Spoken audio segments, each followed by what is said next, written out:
advice about spiritual matters.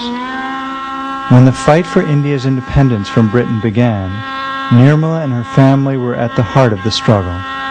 Renouncing their wealth, her parents, Prasad and Cornelia Rao, who were direct descendants of the royal Shalavahana dynasty, helped organize protests in Nagpur.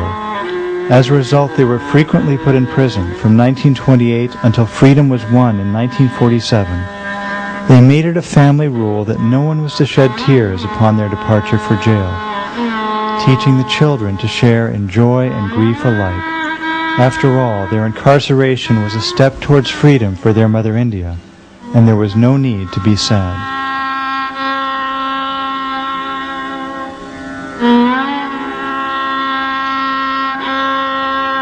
Growing up in the independence movement, Srimataji took an active role as a youth leader, spearheading the student struggle in Lahore while attending medical school. To this day, she is an outspoken advocate for political freedom, declaring that people cannot grow spiritually until they are free politically. I had such a good childhood with my parents. They taught us how to be sacrificing. My father was in jail for years. My mother went to jail 5 times. And from huge big houses we were living in huts. But we used to enjoy everything.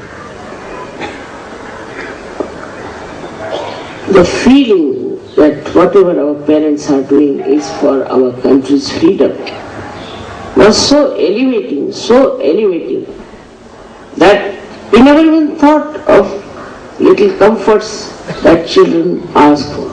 We could sleep anywhere, eat anything, live anywhere, and that has given me the lesson that if you have complete purity about your dedication and purity about what you have to do, you can achieve.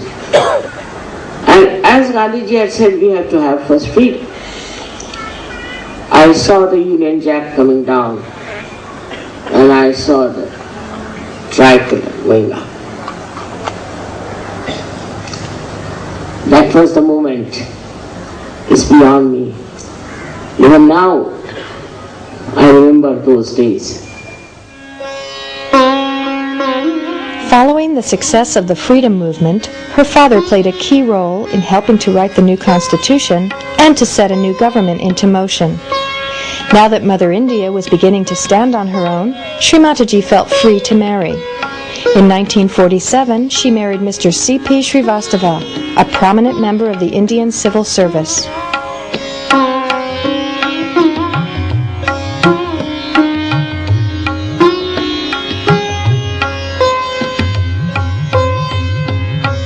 They were blessed with 2 daughters, Kalpana and Sadhana, and success in his political career.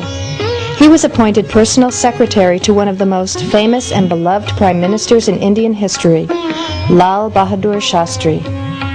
Following Shastri's tragic death, Mr. Srivastava began his United Nations career, culminating in 16 years as Secretary General of the United Nations International Maritime Organization and a knighthood by the Queen of England.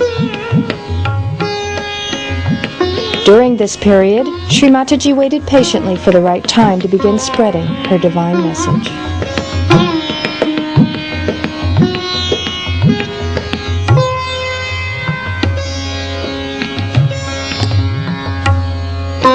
After raising her children to adulthood and seeing them happily married, Srimataji had fulfilled her responsibilities as a mother and a householder, and was prepared to embark upon her true life's work, the emancipation of humanity.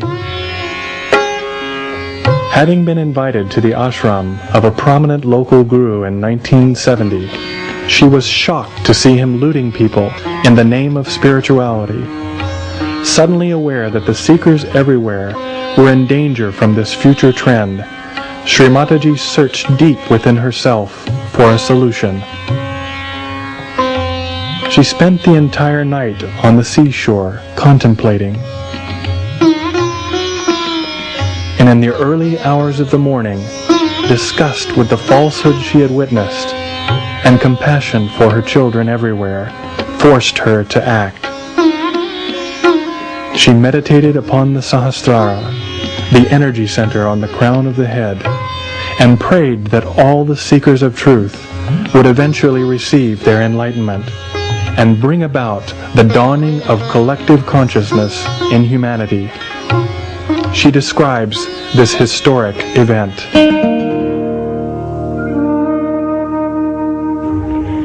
As soon as Sahasrara was open, the whole atmosphere was filled with tremendous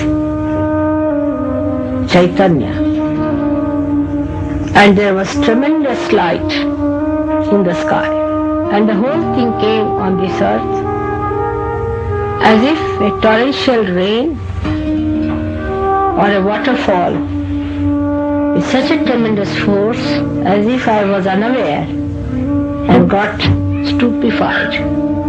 The happening was so unexpected and so tremendous that I was stunned and I became completely silent at its grandeur. I saw the primordial Kundalini rising like a big furnace, and the furnace was very silent but burning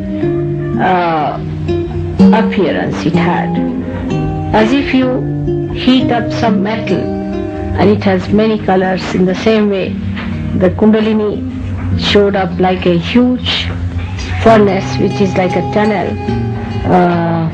where you see these plants you have for coal burning to create electricity, and it stretched like a telescope. One after another came out like that, and the deities came and sat on their seats, on their golden seats, and then they lifted the whole of the head like a big dome and opened it, and then this torrential rain completely drenched me, and I started seeing all that and got lost into the joy.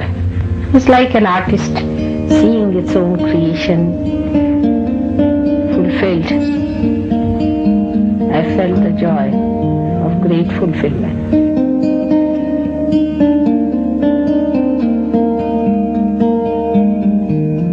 After emerging from this beautiful experience, Sri Mataji looked around and saw the blindness of human beings, and she became absolutely silent. She desired that everyone should attain their self-realization in order that their eyes could be opened. Her vision for humanity had come into focus and was beginning to unfold.